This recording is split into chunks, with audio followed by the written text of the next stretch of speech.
How's it going, everybody? Today we'll be listing off who is the best remaining free agents in the 2023 to 24 MLB free agency class. If you haven't checked out the last video, highly recommend doing that. There's a lot more names, predictions, everything in there. Today I'm just going to be doing what I think are the best of the remaining free agents. So first, do a quick recap of what's happened so far and what I think will happen. Okay, so first up, the Los Angeles Dodgers have seemingly signed literally everybody. Shohei Ohtani, Yoshinobu Yamamoto, Teoscar Hernandez, traded for Tyler Glasnow. They keep saying that they're still in the market for another starting pitcher and middle infielder. I don't know if that means a Corbin Burns and Willy Adames trade is coming. That would be, terrible for anybody that has to play them. So it seems like the Dodgers are winning the offseason, to say the least. So, obviously, other than everything the Dodgers did, Shota Imanaga signed with the Chicago Cubs. Young-Hoo Lee signed with the San Francisco Giants. Juan Soto got traded to the New York Yankees.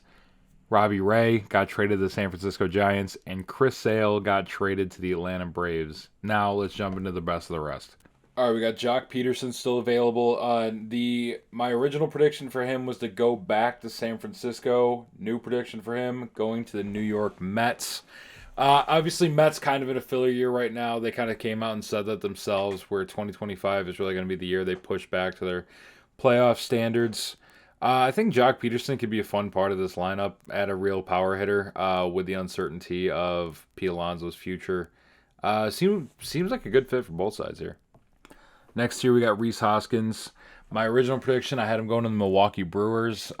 I still believe that could happen, but my new prediction would be him going to the Chicago Cubs. And Cubs fans, feel free to disagree with me in the comments. I don't think Matt Mervis is what you'd prefer over Rhys Hoskins. I think Rhys Hoskins is a big upgrade here, so I think Cubs fans would feel better about this addition. Next up, we got Jordan Hicks. I originally had him going to the Arizona Diamondbacks. New prediction here is that he returns to the St. Louis Cardinals. I think Cardinals still very much in play for pitching even after the 3 starter signings they had. Definitely seems like a realistic option to me. So for Marcus Stroman in my original, I had him going to the Arizona Diamondbacks. And this feels crazy to say coming from a Yankees fan such as myself, but I have Marcus Stroman going to the New York Yankees. A lot of reports coming out now that both sides have mutual interest. And after that history of the last few years, it sounds crazy, but honestly, I'm open to it. Next up on the list, I have Jorge Soler going to the Boston Red Sox. Weird kind of reports coming out of Boston this offseason, maybe wanting to trade Masataka Yoshida.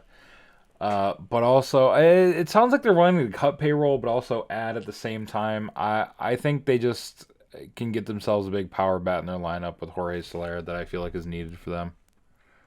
Next here, we have Josh Hader. In my original prediction, I had him going to the Texas Rangers, and that is still a very strong belief of mine. But this one, I have him going to the Philadelphia Phillies. I know the Phillies have, like their big left-handed reliever in Jose Alvarado, but I feel like you can't have too many. And with Josh Hader being one of the upper echelon relievers, why not? Next, we got Matt Chapman. My original prediction was the San Francisco Giants, and I'm sticking with the San Francisco Giants. It's not like he can't go anywhere else. I would be shocked if he went somewhere other than the Giants. Maybe back to Toronto, but I gotta assume Giants. Next, we got Jordan Montgomery. And the last one, I had him returning to the Texas Rangers, and I still have him returning to the Texas Rangers. He was such a vital part to that World Series run. I think he likes it there. I don't know why Texas want him to leave, so good match. Next up, we got the reigning NL Cy Young winner, Blake Snell. I originally had him going to the Chicago Cubs. I now think he's going to be a San Francisco Giant. I still believe that the Giants still want to have a massive offseason. They still want to spend a whole lot of money. And a pairing of Blake Snell, Logan Webb, and now after trading for Robbie Ray, signing Young-Ho Lee, and if they go out and get Matt Chapman, could be a huge offseason for the Giants. Lastly, we got Cody Bellinger. I originally had him staying in Chicago. I now think he will be a Toronto Blue Jay. I think the Blue Jays still feel pressured to make that big splash after missing out on both Ohtani and Soto. Bellinger, big bat to their lineup. Could make that lineup deadly for years to come. As always, thank you guys so much for watching. And if you wouldn't mind to leave a like, comment, and even subscribe, Would help a lot and appreciate it. Anyways, have a good one. See you in the next one.